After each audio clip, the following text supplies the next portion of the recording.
नमस्कार दोस्तों, आइए सुनते हैं मुंशी प्रेमचंद्र की प्रसिद्ध कहानी निमंत्रण। मोटे राम शास्त्री ने अंदर जाकर अपने विशाल उदर पर हाथ फेरते हुए यह पद पंचम स्वर में गाया। अजगर करे न चाकरी, पंछी करे न काम, दास मलूका कह गए सबके दाता राम। सोना ने प्रफुल्लित होकर पूछा, कोई मीठी ताजी खबर है क्या? शास्त्री जी ने पैंतरे बदल कर कहा, मार लिया आज। ऐसा ताक कर मारा कि चारों खाने चित। सारे घर का न्योता, सारे घर का। वह बढ़ बढ़ कर हाथ मारूंगा कि देखने वाले दंग रह जाएंगे। उधर महाराज अभी से अधीर हो रहे हैं। सोना, कहीं पहले की भांति अब की भी धोखा ना हो। पक्का पोढ़ा कर लिया है ना? मोटे राम ने मूंछ ऐंठते हुए कहा, ऐसा असगुन मुंह से ना निकालो। बड़े जब तब के बाद यह शुभ दिन आया है, जो तैयारियां करनी हो कर लो। सोना, वह तो करूंगी ही, क्या इतना भी नहीं जानती? जन्म भर घास थोड़े ही खोदती रही हूँ, मगर है घर भर का ना। मोटेरा, जब और कैसे कहूँ, पूरे घर भर का है। इसका अर्थ समझ में ना आया हो तो मुझसे पूछो। विद्वानों की बात समझना सबका काम नहीं, मगर उनकी बात सभी समझ ले जो उनकी विद्वता का महत्व ही क्या रहे। बताओ, क्या समझी? मैं इस समय बहुत ही सरल भाषा में बोल रहा हूँ, मगर तुम नहीं समझ सकी। बताओ, विद्वता किसे कहते हैं? महतही का अर्थ बताओ। घर भर का निमंत्रण देना क्या दिलगी है? हाँ, ऐसे अवसर पर विद्वान लोग राजनीति से काम लेते हैं और उसका वही आशय निकालते हैं जो अपने अनुकूल हो। मुरादापुर की रानी साहब 7 ब्राह्मणों को इच्छापूर्ण भोजन कराना चाहती है। कौन कौन महाशय मेरे साथ जाएंगे, यह निर्णय करना मेरा काम है।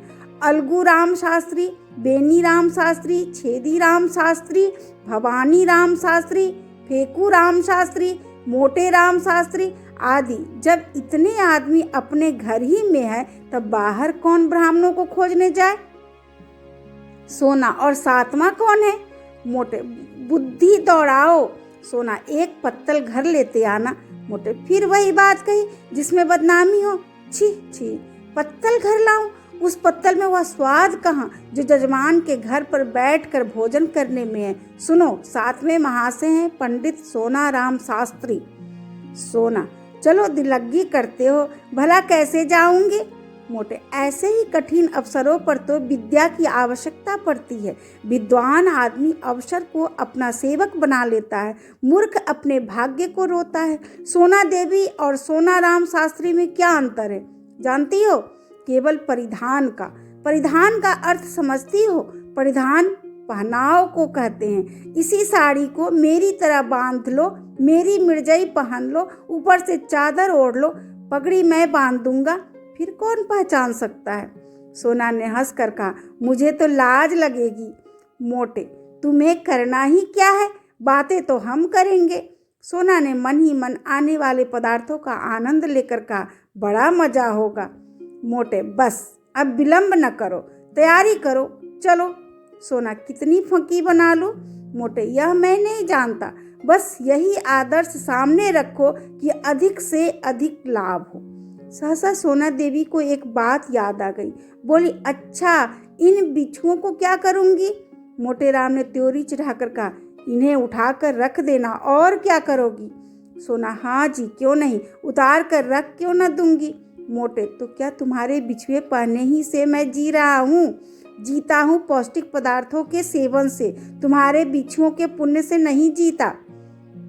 सोना, नहीं भाई, मैं बिच्छुए ना उतारूंगी। मोटे राम ने सोच कर कहा, अच्छा, पहने चलो, कोई हानि नहीं। गोवर्धन धारी या बाधा भी हर लेंगे, बस पाँव में बहुत से कपड़े लपेट लेना। मैं कह दूंगा इन पंडित जी को फील पाँव हो गया है। क्यों, कैसी सूझी? पंडिताइन ने पतिदेव की प्रशंसा सूचक नेत्रों से देख कर कहा, जन्म भर पढ़ा नहीं है। संध्या समय पंडित जी ने 5 पुत्रों को बुलाया और उपदेश देने लगे। पुत्रों, कोई काम करने के पहले खूब समझ लेना कि कैसा क्या होगा। मान लो रानी साहब ने तुम लोगों का पता ठिकाना पूछना आरंभ किया, तो तुम लोग क्या उत्तर दोगे? यह तो महान मूर्खता होगी कि तुम सब मेरा नाम लो। सोचो कितने कलंक और लज्जा की बात होगी कि मुझ जैसा विद्वान केवल भोजन के लिए इतना बड़ा कुचक्र रचे। इसलिए तुम सब थोड़ी देर के लिए भूल जाओ कि मेरे पुत्र हो। कोई मेरा नाम ना बतलाए। संसार में नामों की कमी नहीं है, कोई अच्छा सा नाम चुनकर बता देना। पिता का नाम बदल देने से कोई गाली नहीं लगती, यह कोई अपराध नहीं। अलगू, आप ही बता दीजिए। मोटे, अच्छी बात है, बहुत अच्छी बात है। हाँ, इतने महत्व का काम मुझे स्वयं करना चाहिए। अच्छा सुनो, अलगू राम के पिता का नाम है पंडित केशव पांडे, खूब याद कर लो। बेनी राम के पिता का नाम पंडित मंगरू ओझा, खूब याद रखना। छेदी राम के पिता है पंडित दमड़ी तिवारी, भूलना नहीं। भवानी, तुम गंगू पांडे बतलाना, खूब याद कर लो। अब रहे फेकू राम, तुम बेटा बतलाना सेतु राम पाठक। हो गए सब? हो गया सबका नामकरण? अच्छा, अब मैं परीक्षा लूँगा, होशियार रहना। बोलो अलगू, तुम्हारे पिता का क्या नाम है? अलगू, पंडित केशव पांडे। बेनी राम, तुम बताओ? दमड़ी तिवारी। छेदी, यह तो मेरे पिता का नाम है। बेनी, मैं तो भूल गया। मोटे, भूल गए? पंडित के पुत्र होकर तुम एक नाम भी नहीं याद कर सकते? बड़े दुख की बात है। मुझे 5 नाम याद है, तुम्हें एक नाम भी याद नहीं? सुनो, तुम्हारे पिता का नाम है पंडित मंगरू ओझा। पंडित जी लड़कों की परीक्षा ले ही रहे थे कि उनके परम मित्र पंडित चिंतामणि ने द्वार पर आवाज दी। पंडित मोटेराम ऐसे घबराए कि सिर पैर की सुध न रही। लड़कों को भगाना ही चाहते थे कि पंडित चिंतामणि अंदर चले आए। दोनों सज्जनों में बचपन से गाढ़ी मैत्री थी। दोनों बहुधा साथ साथ भोजन करने जाया करते थे और यदि पंडित मोटेराम अव्वल रहते तो पंडित चिंतामणि के द्वितीय युद्ध में कोई बाधक न हो सकता था। पर आज मोटेराम जी अपने मित्र को साथ नहीं ले जाना चाहते थे। उनको साथ ले जाना अपने घर वालों में से किसी एक को छोड़ देना था और इतना महान आत्मत्याग करने के लिए वे तैयार न थे। चिंतामणि ने यह समारोह देखा तो प्रसन्न होकर बोले, क्यों भाई, अकेले ही अकेले? मालूम होता है आज कहीं गहरा हाथ मारा है। मोटेराम ने मुंह लटका कर कहा, कैसी बातें करते हो मित्र? ऐसे तो कभी नहीं हुआ कि मुझे कोई अवसर मिला हो और मैंने तुम्हें सूचना न दी हो। कदाचित कुछ समय ही बदल गया या किसी ग्रह का फेर है, कोई झूठ को भी नहीं बुलाता। पंडित चिंतामणि ने अविश्वास के भाव से कहा, कोई न कोई बात तो मित्र अवश्य है, नहीं तो ये बालक क्यों जमा है? मोटे, तुम्हारी इन्हीं बातों पर मुझे क्रोध आता है। लड़कों की परीक्षा ले रहा हूँ, ब्राह्मण के लड़के हैं, 4 अक्षर पढ़े बिना इनको कौन पूछेगा? चिंतामणि को अब भी विश्वास न आया। उन्होंने सोचा, लड़कों से ही इस बात का पता लग सकता है। फेकूराम सबसे छोटा था, उसी से पूछा, क्या पढ़ रहे हो बेटा, हमें भी सुनाओ। मोटेराम ने फेकूराम को बोलने का अवसर न दिया, डरे कि यह तो सारा फंडा फोड़ देगा। बोले, अभी यह क्या पढ़ेगा, दिन भर खेलता है। फेकूराम इतना बड़ा अपराध अपने नन्हे से सिर पर क्यों लेता? बाल सुलभ गर्व से बोला, हमको तो याद है, पंडित सेतुराम पाठक। हम याद भी कर ले, तिस पर भी कहते हैं हरदम खेलता है। यह कहते हुए रोना शुरू किया। चिंतामणि ने बालक को गले लगा लिया और बोले, नहीं बेटा, तुमने अपना पाठ सुना दिया है, तुम खूब पढ़ते हो। यह सेतुराम पाठक कौन है बेटा? मोटेराम ने बिगड़ कर कहा, तुम भी लड़कों की बातों में आते हो, सुन लिया होगा किसी का नाम फेकू से, जा बाहर खेल। चिंतामणि अपने मित्र की घबराहट देखकर समझ गए कि कोई न कोई रहस्य अवश्य है। बहुत दिमाग लड़ाने पर भी सेतुराम पाठक का आशय उनकी समझ में न आया।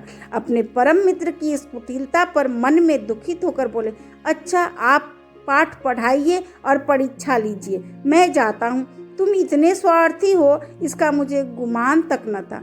आज तुम्हारी मित्रता की परीक्षा हो गई। पंडित चिंतामणि बाहर चले गए। मोटेराम जी के पास उन्हें मनाने के लिए समय न था। फिर परीक्षा लेने लगे। सोना ने कहा, मना लो, रूठे जाते हैं, फिर परीक्षा लेना। मोटे, जब कोई काम पड़ेगा मना लूँगा। निमंत्रण की सूचना पाते ही इनका सारा क्रोध शांत हो जाएगा। हाँ भवानी, तुम्हारे पिता का क्या नाम है, बोलो। भवानी, गंगू पांडे। मोटे, और तुम्हारे पिता का नाम? फेकू। फेकू बता तो दिया, उस पर कहते हैं पढ़ता नहीं। मोटे, हमें भी बता दो। फेकू, सेतुराम पाठक तो है। मोटे, बहुत ठीक। हमारा लड़का बड़ा राजा है, आज तुम्हें अपने साथ बैठाएंगे और सबसे अच्छा माल तुम्ही को खिलाएंगे। सोना हमें भी कोई नाम बता दो। मोटे राम ने रसिकता से मुस्कुरा कर कहा, तुम्हारा नाम है पंडित मोहन स्वरूप शुक्ल। सोना देवी ने लजाकर सिर झुका लिया। सोना देवी तो लड़कों को कपड़े पहनाने लगी। उधर फेकू आनंद की उमंग में घर से बाहर निकला। पंडित चिंतामणि रूठ कर तो चले थे, पर कौतूहल बस अभी तक द्वार पर दुबके खड़े थे। इन बातों की भनक इतनी देर में उनके कानों में पड़ी। उससे यह तो ज्ञात हो गया कि कहीं निमंत्रण है, पर कहाँ है, कौन कौन से लोग निमंत्रित है, यह ज्ञात न हुआ था। इतने में फेकू बाहर निकला तो उन्होंने उसे गोद में उठा लिया और बोले, कहाँ न्योता है बेटा? अपनी जान में तो उन्होंने बहुत धीरे से पूछा था, पर न जाने कैसे पंडित मोटे राम के कान में भनक पड़ गई। तुरंत बाहर निकल आए। देखा तो चिंतामणि जी फेकू को गोद में लिए कुछ पूछ रहे हैं। लपक कर लड़के का हाथ पकड़ लिया और चाहा कि उसे अपने मित्र की गोद से छीन ले, मगर चिंतामणि जी को अभी अपने प्रश्न का उत्तर न मिला था। तो वे लड़के का हाथ छुड़ाकर उसे लिए हुए अपने घर की ओर भागे। मोटे राम भी अब यह कहते हुए उनके पीछे दौड़े, उसे क्यों लिए जाते हो? धूर्त कहीं का दुष्ट! चिंतामणि, मैं कह देता हूँ, इसका नतीजा अच्छा ना होगा। फिर कभी किसी निमंत्रण में ना ले जाऊंगा। भला चाहते हो तो उसे उतार दो। मगर चिंतामणि ने एक न सुनी, भागते ही चले गए। उसकी देह अभी संभल के बाहर न हुई थी। दौड़ सकते थे, मगर मोटे राम जी को एक एक पग आगे बढ़ाना दुस्तर हो रहा था। भैंसों की भांति हाँफते थे और नाना प्रकार के विशेषणों का प्रयोग करते हुए दुल्की चाल से चले जाते थे, और यद्यपि प्रतिक्षण अंतर बढ़ता जाता था और पीछा न छोड़ते थे। अच्छी घुड़दौड़ थी।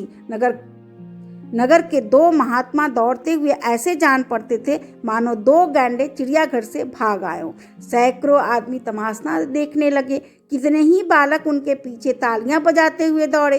कदाचित यह दौड़ पंडित चिंतामणि के घर पर ही समाप्त होती, पर पंडित मोटे राम धोती के ढीली हो जाने के कारण उलझ कर गिर पड़े। चिंतामणि ने पीछे फिर कर यह दृश्य देखा तो रुक गए और फेकू राम से पूछा, क्यों बेटा, कहाँ न्योता है? फेकू, बता दे तो हमें मिठाई दोगे ना? चिंता, हाँ दूंगा, बताओ। फेकू, रानी के यहाँ। चिंता, कहाँ की रानी? फेकू, यह मैं नहीं जानता, कोई बड़ी रानी है। नगर में कई बड़ी बड़ी रानियां थी। पंडित जी ने सोचा, सभी रानियों के द्वार पर चक्कर लगाऊंगा, जहां भोज होगा वहां कुछ भीड़ भाड़ होगी ही, पता चल जाएगा। यह निश्चय करके वे लौट पड़े। सहानुभूति प्रकट करने में अब कोई बाधा न थी। मोटे राम जी के पास आए तो देखा कि वे पड़े कड़ा रहे हैं, उठने का नाम नहीं लेते। घबरा कर पूछा, गिर कैसे पड़े मित्र? यहाँ कहीं गड्ढा भी तो नहीं है? मोटे, तुमसे क्या मतलब? तुम लड़के को ले जाओ, जो कुछ पूछना चाहो पूछो। चिंता, मैं यह कपट व्यवहार नहीं करता, दिल्लगी की थी, तुम बुरा मान गए। ले उठ तो बैठ राम का नाम लेके। मैं सच कहता हूँ, मैंने कुछ नहीं पूछा। मोटे, चल झूठा। चिंता, जनेऊ हाथ में लेकर कहता हूँ। मोटे, तुम्हारी शपथ का विश्वास नहीं। चिंता, तुम मुझे इतना धूर्त समझते हो? मोटे, इससे कहीं अधिक। तुम गंगा में डूब कर शपथ खाओ तो भी मुझे विश्वास न आए। चिंता, दूसरा यह बात बताता कहता तो मुंह उखाड़ लेता। मोटे, तो फिर आ जाओ। चिंता, पहले पंडिताइन से पूछाओ। मोटे राम यह भस्मक व्यंग न सह सके, चट उठ बैठे और पंडित चिंतामणि का हाथ पकड़ लिया। दोनों मित्रों से मल्ल युद्ध होने लगा। दोनों हनुमान जी की स्तुति कर रहे थे और इतने जोर से गरज गरज कर मानो दहाड़ रहे हो। बस ऐसा जान पड़ता था मानो दो पीपे आपस में टकरा रहे हो। मोटे, महाबली विक्रम बजरंगी। चिंतामणि, भूत पिशाच निकट नहीं आवे। मोटे राम, जय जय जय हनुमान गोसाई। चिंतामणि, प्रभु रखिए लाज हमारी। मोटे, बिगड़ कर, यह हनुमान चालीसा में नहीं है। चिंता, यह हमने स्वयं रचा है। क्या तुम्हारी तरह की यह रटंत विद्या है? जितना कहो उतना रच दे। मोटे, अबे हम रचने पर घर पर जाएं तो एक दिन में 1 लाख स्तुतियां रच डाले, किंतु इतना अवकाश किसे है? दोनों महात्मा अलग खड़े होकर अपने अपने रचना कौशल की डींगे मार रहे थे। मल्ल युद्ध शस्त्रास्त्र का रूप धारण करने लगा, जो विद्वानों के लिए उचित है। इतने में किसी ने चिंतामणि के घर जाकर कह दिया कि पंडित मोटेराम और चिंतामणि जी में बड़ी लड़ाई हो रही है। चिंतामणि जी 3 महिलाओं के स्वामी थे, कुलीन ब्राह्मण थे, पूरे 20 बिस्वे, उस पर विद्वान भी उच्च कोटि के, दूर दूर तक यजमानी थी। ऐसे पुरुषों को सब अधिकार है, कन्या के साथ साथ सब प्रचुर दक्षिणा भी मिलती है, तब कैसे इनकार किया जाए। इन तीनों महिलाओं के सारे मोहल्ले में आतंक छाया हुआ था। पंडित जी ने उनके नाम बहुत ही रसीले रखे थे। बड़ी स्त्री को आरती, मझली को गुलाब जामुन और छोटी को मोहन भोग कहते थे। पर मोहल्ले वालों के लिए तीनों महिलाएं त्रायताप से कम न थी। घर में नित्य आंसुओं की नदी बहती रहती थी। खून की नदी तो पंडित जी ने कभी नहीं बहाई, अधिक से अधिक शब्दों की ही नदी बहाई थी। पर मजाल न था कि बाहर का आदमी किसी को कुछ कह जाए। संकट के समय तीनों एक हो जाती थी। यह पंडित जी की नीति चातुर्य का सुफल था। जो ही खबर मिली कि पंडित चिंतामणि पर संकट पड़ा हुआ है, तीनों त्रिदोष की भांति कुपित होकर घर से निकली, और उनमें जो अन्य दोनों मोटी नहीं थी, सबसे पहले समर भूमि में जा पहुंची। पंडित मोटेराम जी ने उसे आते देखा तो समझ गए कि अब कुशल नहीं। अपना हाथ छुड़ाकर बगटुट भागे, फिर पीछे न देखा। चिंतामणि जी बहुत ललकारा, पर मोटेराम के कदम न रुके। चिंतामणि, अजी भागे क्यों? ठहरो, कुछ मजा तो चखते जाओ। मोटेराम, मैं हार गया भाई, हार गया। चिंतामणि, अभी कुछ दक्षिणा तो लेते जाओ। मोटेराम ने भागते हुए कहा, दया करो भाई, दया करो। 8 बजते बजते पंडित मोटेराम ने स्नान और पूजा करके कहा, अब विलंब नहीं करना चाहिए, जल्दी तैयार होए है ना। सोना टपंकी लिए तो कब से बैठी हूँ, तुम्हें तो जैसे किसी बात की सुधि ही नहीं रहती। रात को कौन देखता है, कितनी देर तक पूजा करते हो। मोटे, मैं तुमसे 1 नहीं 1000 बार कह चुका हूँ कि मेरे कामों में मत बोला करो। तुम नहीं समझ सकती कि मैंने इतना विलंब क्यों किया। तुम्हें ईश्वर ने इतनी बुद्धि ही नहीं दी। जल्दी जाने से अपमान होता है जजमान का। समझता है लोभी है, भुक्खड़ है, इसलिए चतुर लोग विलंब किया करते हैं, जिसमें यजमान समझे कि पंडित जी को इसकी सुधि ही नहीं है, भूल गए होंगे, बुलाने को आदमी भेजे। इस प्रकार जाने में जो मान महत्व है, वह भरभूकों की तरह जाने में क्या कभी हो सकता है। मैं बुलाने की प्रतीक्षा कर रहा हूँ, कोई न कोई आता ही होगा। लाओ थोड़ी फंकी, बालकों को खिला दी है ना। सोना, उन्हें भी मैंने सांझ ही को खिला दी थी। मोटे, कोई सोया तो नहीं। सोना, आज भला कौन सोएगा, सब भूख भूख चिल्ला रहे थे तो मैंने 1 पैसे का चबेना मंगवा दिया। सब के सब ऊपर बैठे खा रहे हैं, सुनते नहीं हो, मारपीट हो रही है। मोटेराम ने दांत पीसकर कहा, जी चाहता है कि तुम्हारी गर्दन पकड़कर ऐंठ दूं। भला इस बेला चबेना मंगाने का क्या काम था। चबेना खा लेंगे तो वहाँ क्या तुम्हारा सर खाएंगे। छी छी, जरा भी बुद्धि नहीं। सोना ने अपराध स्वीकार करते हुए कहा, हाँ भूल तो हुई, पर सब के सब इतना कोलाहल मचाए हुए थे कि सुना नहीं जाता था। मोटे, रोते ही थे ना, रोने देती, रोने से उसका पेट न भरता बल्कि और भूख खुल जाती। सहसा एक आदमी ने बाहर से आवाज दी, पंडित जी, महारानी बुला रही हैं और लोगों को लेकर जल्दी चलो। पंडित जी ने पत्नी को और गर्व से देखा और कहा, देखो इसे निमंत्रण कहते हैं, अब तैयारी करनी चाहिए। बाहर जाकर पंडित जी ने उस आदमी से कहा, तुम एक क्षण और ना आते तो मैं कथा सुनाने चला गया होता, मुझे बिल्कुल याद न थी। चलो हम बहुत शीघ्र आते हैं। 9 बजते बजते पंडित मोटेराम बाल गोपाल सहित रानी साहब के द्वार पर जा पहुँचे। रानी बड़ी विशालकाय और तेजस्विनी महिला थी। इस समय वे कारचौबीदार तकिया लगाए तख्त पर बैठी हुई थी। 2 आदमी हाथ बांधे पीछे खड़े थे। बिजली का पंखा चल रहा था। पंडित जी को देखते ही रानी ने तख्त से उठकर चरण स्पर्श किया और इस बालक मंडल को देखकर मुस्कुराती हुई बोली, इन बच्चों को आप कहाँ से पकड़ लाए। मोटेराम, करता क्या, सारा नगर छान मारा, किसी पंडित ने आना स्वीकार न किया। कोई किसी के यहाँ निमंत्रित है, कोई किसी के यहाँ। तब तो मैं बहुत चकराया। अंत में मैंने उनसे कहा, अच्छा आप नहीं चलते तो हरी इच्छा, लेकिन ऐसा कीजिए कि मुझे लज्जित न होना पड़े। तब जबरदस्ती प्रत्येक के घर से जो बालक मिला उसे पकड़ लाना पड़ा। क्यों फेकूराम, तुम्हारे पिताजी का क्या नाम है? फेकूराम ने गर्व से कहा, पंडित सेतुराम पाठक। रानी, बालक तो बड़ा होनहार है। और बालकों को भी उत्कंठा हो रही थी कि हमारी भी परीक्षा ली जाए, लेकिन जब पंडित जी ने उनसे कोई प्रश्न न किया तो उधार रानी ने फेकूराम की प्रशंसा कर दी। तब तो वे अधीर हो उठे। भवानी बोला, मेरे पिता का नाम है पंडित गंगू पांडे। छेदी बोला, मेरे पिता का नाम है दमड़ी तिवारी। बेनीराम ने कहा, मेरे पिता का नाम है पंडित मंगरू ओझा। अलगूराम समझदार था, चुपचाप खड़ा रहा। रानी ने उससे पूछा, तुम्हारे पिता का क्या नाम है जी? अलगूराम को इस वक्त पिता का निर्दिष्ट नाम याद न आया, न यही सूझा कि कोई और नाम ले ले। हतबुद्धि सा खड़ा रहा। पंडित मोटेराम ने जब उसकी ओर दांत पीस कर कहा, तब रहा सा हवासवी गायब हो गया। फेकूराम ने कहा, हम बता दे, भैया भूल गए। रानी ने आश्चर्य से कहा, क्या आपने पिता का नाम भूल गया? यह तो विचित्र बात देखी। मोटेराम ने अलगू के पास जाकर कहा, क से है। अलगूराम बोल उठे, केशव पांडे। रानी, तो अब तक क्यों चुप था? मोटे, कुछ ऊंचा सुनता है सरकार। रानी, मैंने सामान तो बहुत सा मंगवाया है, सब खराब होगा, लड़का क्या खाएंगे? मोटे, सरकार, इन्हें बालक न समझे, इनमें जो सबसे छोटा है यह तो पत्तल खाकर उठेगा। जब सामने पत्तलें पड़ गई और भंडारी चांदी की थालों में एक से एक उत्तम पदार्थ ला लाकर परोसने लगा, तब पंडित मोटेराम जी की आंखें खुल गई। उन्हें आए दिन निमंत्रण मिलते रहते थे, पर ऐसे अनुपम पदार्थ कभी सामने न आए थे। घी की ऐसी सौंधी सुगंध उन्हें कभी न मिली थी। प्रत्येक वस्तु से केवड़े और गुलाब की लपटें उड़ रही थी। घी टपक रहा था। पंडित जी ने सोचा, ऐसे पदार्थ से कभी पेट भर सकता है? मनो खाओ जाओ। फिर भी और खाने को जी चाहे।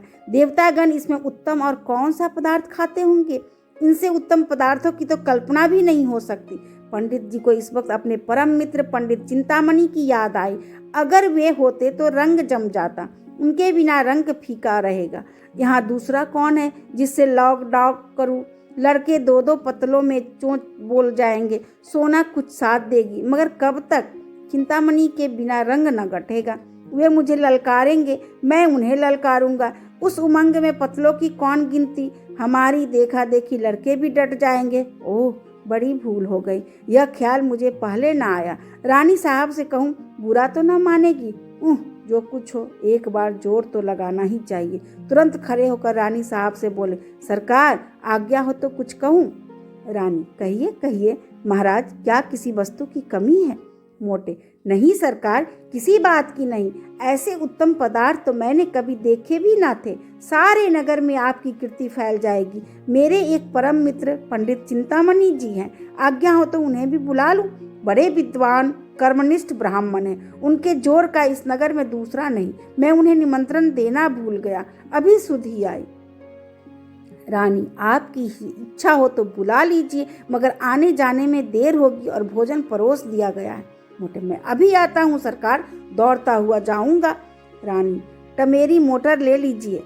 जब पंडित जी चलने को तैयार हुए, तब सोना ने कहा, तुम्हें आज क्या हो गया है जी? उसे क्यों बुला ले रहे हो? मोटे, कोई साथ देने वाला भी तो चाहिए। सोना, मैं क्या तुमसे दब जाती? पंडित जी ने मुस्कुरा कर कहा, तुम जानती नहीं, घर की बात और है, दंगल की बात और है। पुराना खिलाड़ी मैदान में जाकर जितना नाम करेगा, उतना नया पट्टा नहीं कर सकता। वहाँ बल का काम नहीं, साहस का काम है। बस यहाँ भी वही हाल समझो। झंडे गाड़ दूंगा, समझ लेना। सोना, कहीं लड़के सो जाएं तो? मोटे, और भूख खुल जाएगी, जगह तो मैं लूंगा। सोना, देख लेना, आज वह तुम्हें पछाड़ देगा। उसके पेट में तो शनिचर है। मोटे, बुद्धि की सर्वत्रता प्रधानता रहती है। यह न समझो कि भोजन करने की कोई विद्या ही नहीं। इसका भी एक शास्त्र है, जिसे मथुरा के शनिचरानंद महाराज ने रचा है। चतुर आदमी थोड़ी सी जगह में गृहस्थी का सब सामान रख लेता है। अनाड़ी बहुत सी जगहों में भी यही सोचता है कि कौन वस्तु कहाँ रखूं। गंवार आदमी पहले से ही हबक हबक कर खाने लगता है और चट एक लोटा पानी पीकर अफड़ जाता है। चतुर आदमी बड़ी सावधानी से खाता है, उसको कौड़ नीचे उतारने के लिए पानी की आवश्यकता नहीं पड़ती। देर तक भोजन करते रहने से वह सुपाच्य भी हो जाता है। चिंतामणि मेरे सामने क्या ठहरेगा? चिंतामणि जी अपने आंगन में उदास बैठे हुए थे। जिस प्राणी को वो अपना परम हितैषी समझते थे, उसके लिए वे अपने प्राण तक देने को तैयार रहते थे, उसी ने आज उनके साथ बेवफाई की। बेवफाई ही नहीं की, उन्हें उठाकर दे मारा। पंडित मोटे राम के घर से तो कुछ जाता न था। अगर वे चिंतामणि जी को साथ ले जाते तो क्या रानी साहब उन्हें दुत्कार देती? स्वार्थ के आगे कौन किसको पूछता है। उन अमूल्य पदार्थों की कल्पना करके चिंतामणि के मुंह से लार टपक पड़ती थी। जब सामने पत्थर आ गई होगी, अब थालों में अमरतियां लिए भंडारी जी आए होंगे। ओहो, कितनी सुंदर कोमल कुरकुरी रसीली अमृतियां होगी।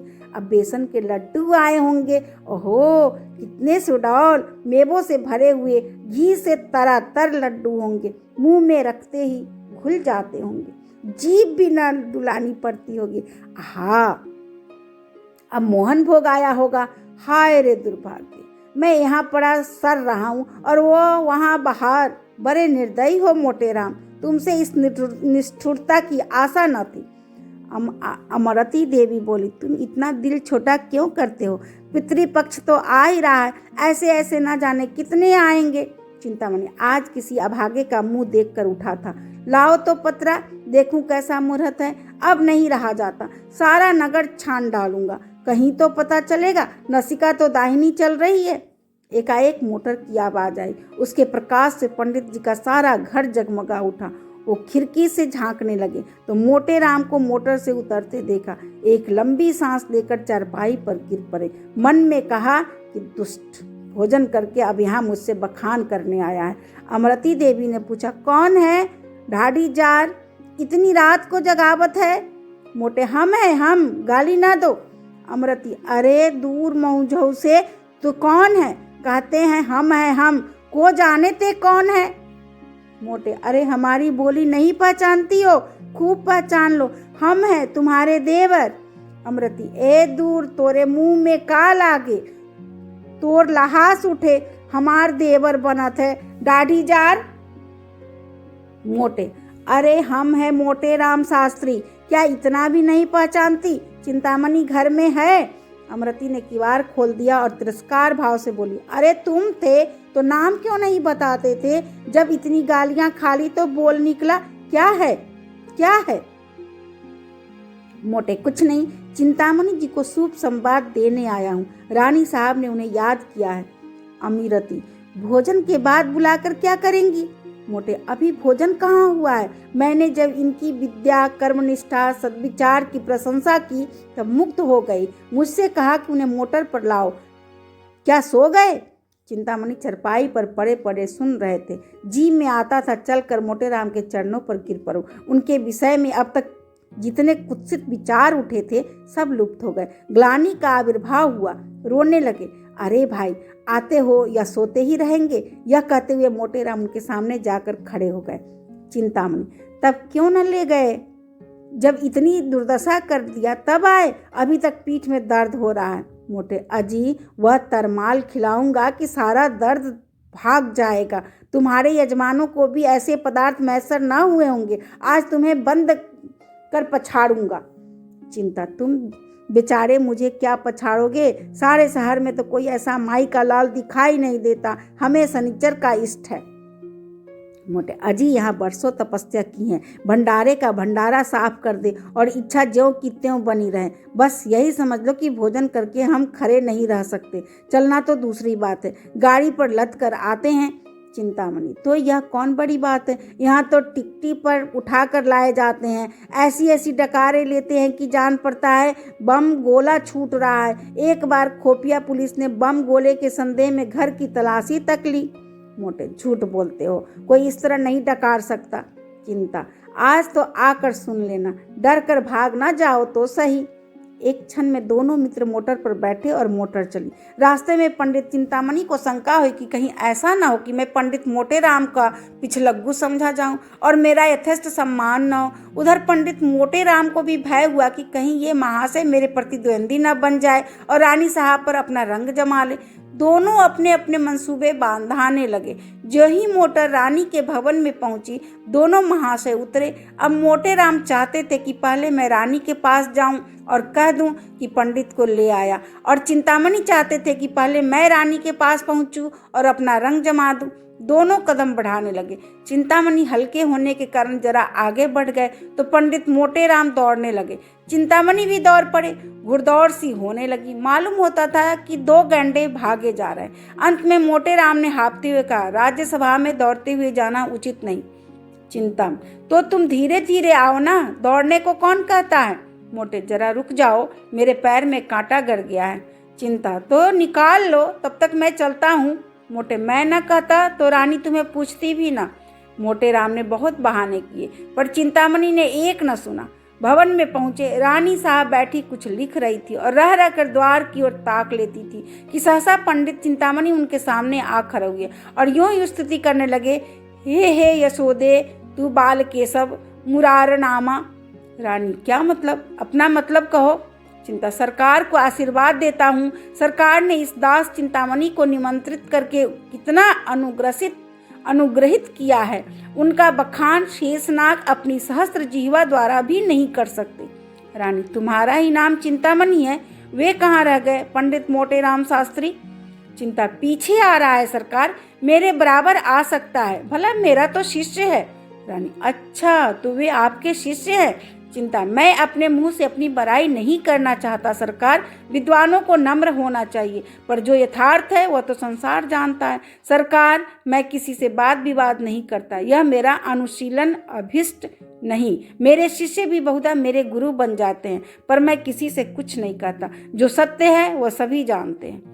इतने में पंडित मोटेराम भी गिरते पड़ते हाँफते हुए आ पहुंचे और यह देखकर कि चिंतामणि भद्रता और सभ्यता की मूर्ति बने खड़े हैं, वे देवोपम शांति के साथ खड़े हो गए। रानी, पंडित चिंतामणि बड़े साधु प्रकृति एवं विद्वान है, आप उनके शिष्य हैं, फिर भी वे आपको अपना शिष्य नहीं कहते हैं।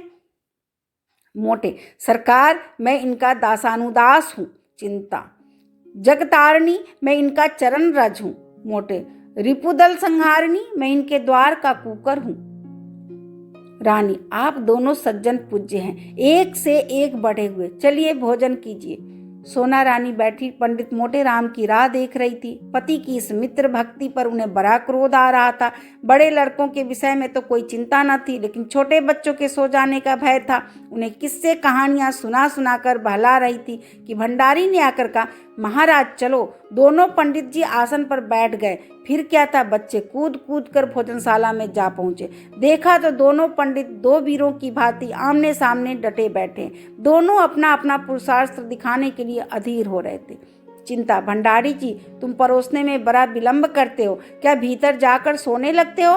भंडारी, चुपाई मारे बैठे रहो, जौन कुछ होई सब आए जाई, घबराए का नहीं होत, तुम्हारे सिवाय और कोई जिवैया नहीं बैठा है। मोटे, भैया, भोजन करने के पहले कुछ देर सुगंध का स्वाद तो लो।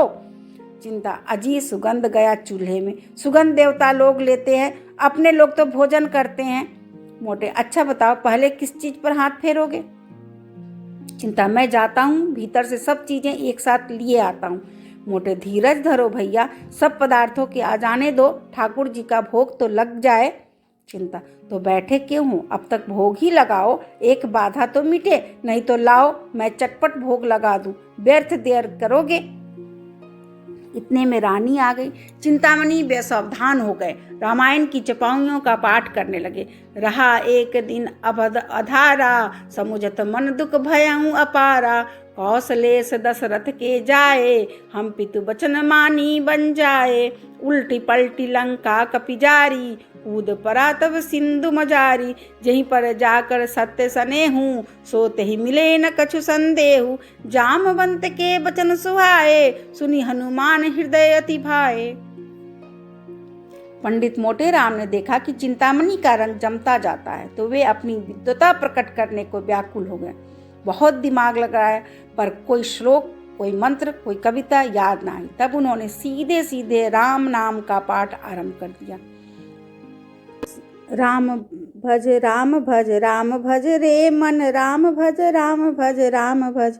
इन्होंने इतने ऊंचे स्वर से जाप करना शुरू किया कि चिंतामणि को भी अपना स्वर ऊंचा करना पड़ा। मोटे राम और जोर से गरजने लगे। इतने में भंडारी ने कहा, महाराज अब भोग लगाइए। यह सुनकर उस प्रतिस्पर्धा का अंत हुआ। भोग की तैयारी हुई। बाल वृंद सजग हो गए। किसी ने घंटा लिया, किसी ने घड़ियाल, किसी ने संग, किसी ने करताल, और चिंतामणि ने आरती उठा ली। मोटे राम मन में ऐंठ कर रह गए। रानी के समीप जाने का यह अवसर उनके हाथ से निकल गया, पर यह किसे मालूम था कि विधि वाम उधार कुछ और ही कुटिल क्रीड़ा कर रहा है। आरती समाप्त हो गई थी। भोजन शुरू होने को था कि एक कुत्ता न जाने किधर से आ निकला। पंडित चिंतामणि के हाथ से लड्डू थाल में गिर पड़ा। पंडित मोटे राम अचकचा कर रह गए। सर्वनाश! चिंतामणि ने मोटे राम से इशारे में कहा, अब क्या कहते हो मित्र, कोई उपाय निकालो, यहाँ तो कमर टूट गई। मोटे राम ने लंबी सांस खींचकर कहा, अब क्या हो सकता है, यह ससुर आया किधर से? रानी पास ही खड़ी थी। उन्होंने कहा, अरे कुत्ता किधर से आ गया? यह रोज बंधा रहता था, आज कैसे छूट गया? अब तो रसोई भ्रष्ट हो गई। चिंता, सरकार, आचार्यों ने इस विषय में। मोटे, कोई हर्ज नहीं है सरकार, कोई हर्ज नहीं है। सोना, भाग्य फूट गया। जेहत जोहत आधी रात बीत गई, तब ई विपत्ता पाट पड़ी। चिंता, सरकार, स्वान के मुख में अमृत। मोटे, तो अब आज्ञा हो तो चले। रानी, हाँ और क्या, मुझे बड़ा दुख है कि इस कुत्ते ने आज इतना बड़ा अनर्थ कर डाला। तुम बड़े गुस्ताख हो गए। टामी, भंडारी, ये पत्थर उठाकर मेहतर को दे दो। चिंता, सोना से छाती फटी जाती है। सोना को बालकों पर दया आई। बेचारे इतने देर देवोपम धैर्य के साथ बैठे थे, बस चलता तो कुत्तों का गला घोट देती। बोली, लड़कन को तो दोष नहीं परत है, इन्हें काहे नहीं खुआए देत को।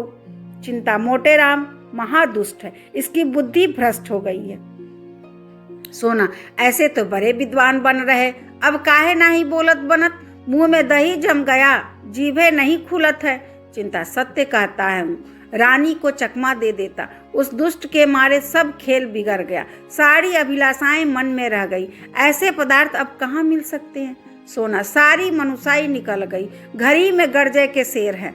रानी ने भंडारी को बुलाकर कहा, इन छोटे छोटे तीनों बच्चों को खिला दो, ये बेचारे क्यों भूखे मरे। क्यों फेंकू राम, मिठाई खाओगे? फेंकू, इसलिए तो आए हैं। रानी, कितनी मिठाइयाँ खाओगे? फेंकू, बहुत सी, हाथों से बताकर। इतनी? रानी, अच्छी बात है, जितनी खाओगे उतनी मिलेगी, पर जो बात मैं पूछूं वह बतानी पड़ेगी, बताओगे ना? फेंकू, हाँ बताऊंगा, पूछिए। रानी, झूठ बोले तो एक मिठाई ना मिलेगी, समझ गए? फेंकू, मत दीजिएगा, मैं झूठ बोलूंगा ही नहीं। रानी, अपने पिता का नाम बताओ। मोटे, बालकों को हरदम सब बातें स्मरण नहीं रहती, उसने तो आते ही आते बता दिया था। रानी, मैं फिर पूछती हूँ, इसमें आपकी क्या हानि है? चिंता, नाम पूछने में कोई हर्ज नहीं।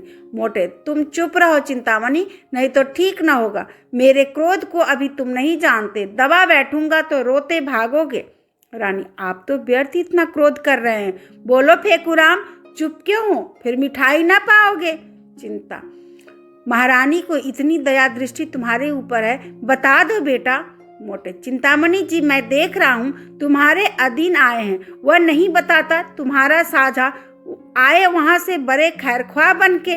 सोना, अरे हाँ, लड़कन से ई सब पवारा से का मतलब, तुमका धर्म परे मिठाई देव, न धर्म परे न देव, ई का कि बाप का नाम बताओ तब मिठाई देव। फेंकूराम ने धीरे से कोई नाम लिया। इस पर पंडित जी ने उसे इतने जोर से डांटा कि उसकी आधी बात मुंह में ही रह गई। रानी, क्यों डांटते हो, उसे बोलने क्यों नहीं देते, बोलो बेटा। मोटे, आप हमें अपने द्वार पर बुलाकर हमारा अपमान कर रही हैं। चिंता, इसमें अपमान की कोई बात नहीं है भाई। मोटे, अब हम इस द्वार पर कभी ना आएंगे, यहाँ सत्पुरुषों का अपमान किया जाता है। अलगू, कहिए तो मैं चिंतामणि को एक पटकन दूं। मोटे, नहीं बेटा, दुष्टों को परमात्मा स्वयं दंड देता है, चलो यहाँ से चले, अब भूल कर यहाँ ना आएंगे। खिलाना न पिलाना, द्वार पर बुलाकर ब्राह्मणों का अपमान करना, तभी तो देश में आग लगी हुई है। चिंता, मोटे राम, महारानी के सामने तुम्हें इतनी कटु बातें न करनी चाहिए। मोटे, बस चुप ही रहना, नहीं तो सारा क्रोध तुम्हारे ही सड़ जाएगा। माता पिता का पता नहीं, ब्राह्मण बनने चले हैं। तुम्हें कौन कहता है ब्राह्मण? चिंता, जो कुछ मन चाहे कह लो। चंद्रमा पर थूकने से थूक अपने ही मुंह पर पड़ता है। जब तुम धर्म का एक लक्षण नहीं जानते तब तुमसे क्या बातें करूं? ब्राह्मण को धैर्य रखना चाहिए।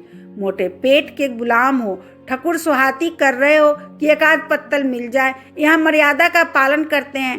चिंता, कह तो दिया भाई कि तुम बड़े, मैं छोटा, अब और क्या कहूँ? तुम सत्य कहते होंगे, मैं ब्राह्मण नहीं शूद्र हूँ। रानी, ऐसा न कहिए चिंतामणि जी, इसका बदला ना लिया तो कहना। यह कहते हुए पंडित मोटे राम बालक वृंद के साथ बाहर चले आए और भाग्य को कोसते हुए घर को चले। बार बार पछता रहे थे कि दुष्ट चिंतामणि को क्यों बुला लाया। सोना ने कहा, भंडा फूटत फूटत बच गया, फेकुआ नाव बताए देता। काहे रे, अपने बाप के नाव बताए देते। फेकुआ, और क्या, वे तो सच सच पूछती थी। मोटे, चिंतामणि ने रंग जमा दिया, अब आनंद से भोजन करेगा। सोना, तुम्हार एको विद्या काम ना आई, वो तौन बाजी मार लेगा। मोटे, मैं तो जानता हूँ, रानी ने जानबूझकर कुत्ते को बुला लिया। सोना, मैं तो ओकरा मुंह देखत तार गई कि हमका पहचान गई। इधर तो ये लोग पछताते चले जाते थे, उधर चिंतामणि की 5 उंगली घी में थी। आसन मारे भोजन कर रहे थे। रानी अपने हाथों से मिठाइयाँ परोस रही थी। वार्तालाप भी होता जाता था। रानी, बड़ा धूर्त है, मैं बालकों को देखते ही समझ गई। अपनी स्त्री को भेष बदल कर लाते उसे लज्जा ना आई। चिंता, मुझे कोस रहे होंगे। रानी, मुझसे उड़ने चला था। मैंने भी कहा था बच्चा, तुमको ऐसी शिक्षा दूंगी कि उम्र भर याद करोगे। टॉमी को बुला लिया। चिंता, सरकार की बुद्धि धन्य है। अभी आप सुन रहे थे मुंशी प्रेमचंद्र की कहानी निमंत्रण। धन्यवाद।